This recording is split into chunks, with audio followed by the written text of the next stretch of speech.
Sa video ito, ituturo ko sa inyo kung paano mag-register ng bank account sa inyong SSS Disbursement Account Enrollment Module. Kaya tara, samahan nyo ako at panoorin natin ang video na to.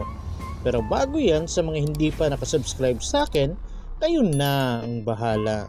So unang gagawin natin, punta lang tayo sa mga search engine na ginagamit natin, kagaya sa akin Google Chrome, at pagkatapos i-type lang natin ang sss.gov.ph.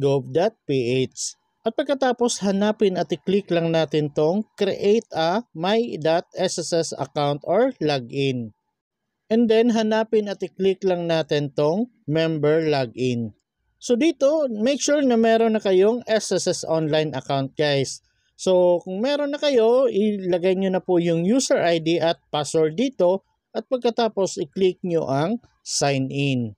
At mapupunta po kayo dito, so i-click nyo na lang po itong one-time PIN through SMS. Make sure po active at nakaka-receive ng text yung cellphone number na naka-register sa inyong SSS online account para makareceive kayo ng one-time PIN. So ganito po yung text na marireceive ninyo. So yung OTP dito, ilagay nyo na lang po dito. At pagkatapos i-click nyo na ang login. And then mapupunta kayo sa inyong SSS online account. So dito may makikita kayong data privacy notice. So scroll down nyo na lang po yan hanggang sa makita nyo tong I agree. At i-click nyo na lang po ito. So ngayon nandito na po kayo sa homepage ng inyong SSS online account. So scroll down nyo na lang po yan hanggang sa makita ninyo itong Disbursement Account Enrollment Module. So i-click nyo na lang po ito. At may makikita po kayong Disbursement Account Enrollment Reminders. So marami po yan, basahin nyo na lang po yan. Pero mamaya, i-discuss ko yung iba na nandyan. At pagkatapos kung okay na, i-click nyo na po itong box katabi ng I certify para ma-checkan. At kung may check na, i-click nyo na po ang proceed. At mapupunta na po tayo dito sa enrollment. So dito sa kabilang banda guys, sa right side, may disbursement accounts na akong nakaregister dyan. So, dalawang bank account na po yung active disbursement accounts ko. So, mag-additional pa ako ng isang bank account na i-register. At kung wala pa kayong bank account na nakaregister, ganito po yung makikita ninyo. You don't have an active disbursement yet. Sa akin, meron na akong bank account na nakaregister kaya may nakikita na tayo dito. So dito na tayo sa baba guys. Kung nakikita ninyo, may dalawang option dyan. Yung bank at yung isa, e-wallet. So dito sa e-wallet guys, pwede po yung mga GCash, Paymaya, pero hindi po yan pwede kung maglo-loan kayo, Calamity or salary loan kay SSS.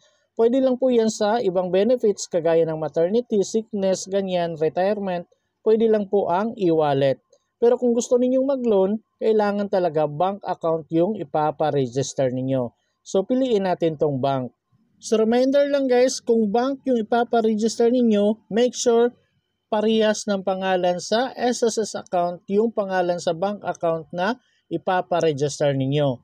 For example, sa mga babae, single pa yung SSS account nila pero yung bank account nila married na. So, kung ipapa-register nila yon, magkaiba na ng apelyido. So, ang ibig sabihin yan, mare-reject po yan kay SSS. So, make sure kung ano yung apelyido, ano yung pangalan, dapat parehas yung bank account at SSS account. In short guys, bawal kayong humiram ng bank account sa mga kaibigan ninyo, relatives ninyo, kapamilya ninyo. Bawal talaga humiram. Dapat kung inyo yung SSS account, sa inyo din yung bank account na ipapa-register ninyo para ma-approve ni SSS. At for example, ATM yung proof of account na gagamitin ninyo, make sure sa ATM makikita yung pangalan ninyo, pangalan ng bangko at bank account number ninyo. So take note, bank account number dapat yung nandun, hindi po ATM card number. Kasi magkaiba po yung bank account at yung ATM card number. So make sure guys, nandun yung bank account number ninyo sa ATM na gagamitin ninyo, yung pangalan ninyo at pangalan ng bangko. So yung tatlo dapat yung nandoon. At kung ready na kayo at meron na kayong bank account, proceed na po tayo dito. So dito sa baba, i-click nyo po itong select bank. So dito marami po kayong bangko na makikita. So make sure alam nyo yung pangalan ng bangko ninyo. kasi marami pong bangko na magkakatulad yung pangalan dito. Itong Union Bank of the Philippines at Union Bank Quick Card. At ito pang isa, BDO Unibank at BDO Network Bank. So dapat alam nyo talaga yung pangalan ng bangko ninyo. So yung bank account na ipapa-enroll ko is yung BDO Unibank ko. So kung nahanap nyo na ang pangalan ng bangko na ipapa-enroll niyo, i-click nyo na lang po. At dito makikita nyo na po yung pangalan ng bangko na pinili ninyo. Kagaya sa akin, BDO Unibank. So dito sa baba, ilagay nyo po yung bank account number dito po. So ulitin ko, make sure bank account number yung ilalagay ninyo dito, hindi po ATM card number. Dapat bank account number. At kung may check na, proceed na tayo dito sa paglalagay ng confirm bank account number. So make sure po magkatulad yung bank account number at dito sa confirm bank account number na ilalagay ninyo. Dapat magkatugma po silang dalawa. At kung may check na yung tatlo, i-click na po natin tong next. So dito mapupunta na po tayo sa pag-select ng proof of account. So i-click lang natin tong select document type. So ito po. So dito pumili po kayo kung ano yung document type na gagamitin ninyo as proof of account. So pwede po ATM card with account number and name, bank certificate or statement issued within the current year, foreign remittance receipt, passbook, screenshot of online mobile banking account, validated deposit slip. So kung may bank account kayo tapos meron kayong ATM na may account number tapos pangalan ninyo, so pwede nyo na pong gamitin yan. So kung wala naman, kung meron kayong bank account pero wala kayong ATM, pwede nyo gamitin ang validated deposit slip or yung passbook. Depende na kung ano yung hawak ninyo ngayon. So sa akin, ATM card with account number and name. At kung okay na, i-click nyo na po itong may box guys, itong uploaded proof of account. At may makikita po kayong ganito, camera or media picker. So kung gusto niyo diretso picturean yung ATM niyo guys, i-click nyo na lang po itong camera. At magka-capture na lang kayo sa inyong ATM or passbook or validated deposit slip. Pero kung tapos nyo nang mapicturean, i-click nyo na lang po itong media picker. Pagkatapos piliin nyo na lang po yung picture ng proof of account na gagamitin ninyo.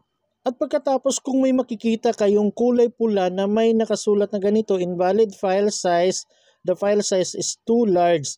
So, pwede nyo pong i-crop yung picture guys kasi medyo malaki yung file size ng picture niyo. Pwede nyo i-crop ng konti basta hindi lang mapuputol yung proof of account na pinicturean ninyo.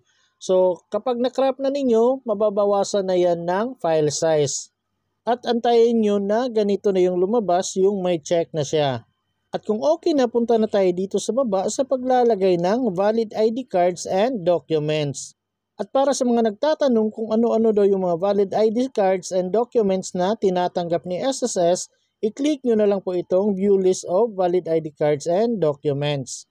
So sa ngayon guys, ito yung mga valid ID cards and documents na tinatanggap ni SSS. So meron silang 21 na valid ID cards and documents na tinatanggap sa ngayon.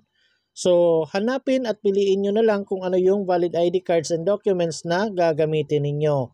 So kung may nahanap na kayo dyan, ay click nyo na po itong close. At kung ready na yung valid ID or document na gagamitin ninyo, i-click nyo na lang po itong drop file here or click to upload. Ito pong my square. So ganun pa rin, pwedeng live pagka-picture ninyo guys or kung nakasave na, nakapicture na kayo, pwede nyong i-click tong media picker. Pero kung gusto nyong live, itong camera. Pagkatapos kung okay na, punta na tayo dito sa baba sa pag-a-upload ng selfie photo. So yung selfie photo natin guys, hawak natin yung proof of account na ginamit natin at yung proof of identification or documents na ginamit natin. So for example, gumamit kayo ng ATM card tapos yung SSS UMID yung ginamit niyo, dapat yung dalawa po yung hawak ninyo. Or kung deposit slip tapos ID, dapat yun din po yung hawak ninyo. At kung screenshot of online banking account yung ginamit ninyo, dapat may hawak kayong cellphone na nandun kayo sa screenshot of online banking account ninyo, tapos yung isang kamay, hawak yung ID or document na ginamit ninyo. And make sure guys, dapat klaro yung proof of account at proof of identification na hawak ninyo. Kapag zoom in ninyo, dapat nababasa yung mga details doon. And make sure din nakikita yung buong mukha ninyo, klaro yung buong mukha ninyo. So dapat walang nakatakip sa mukha ninyo kagaya ng mga sunglasses, face mask, ganyan. Dapat wala po mga bandana, wala po mga sombrero, dapat wala din. At dapat nasa maliwanag kayong lugar para mas maganda yung kuha at mas malinaw. At advice ko rin sa inyo, mas maganda talaga hindi nyo gamitin yung front camera ng inyong cellphone. Kasi kadalasan pag selfie, front cam yung ginagamit nila. So pag zoom in nyo yung picture sa ID at document na hawak ninyo, baliktad po yung nandun. So hindi po nila mababasa. Yun po yung dahilan kung bakit nare-reject yung disbursement account enrollment nila.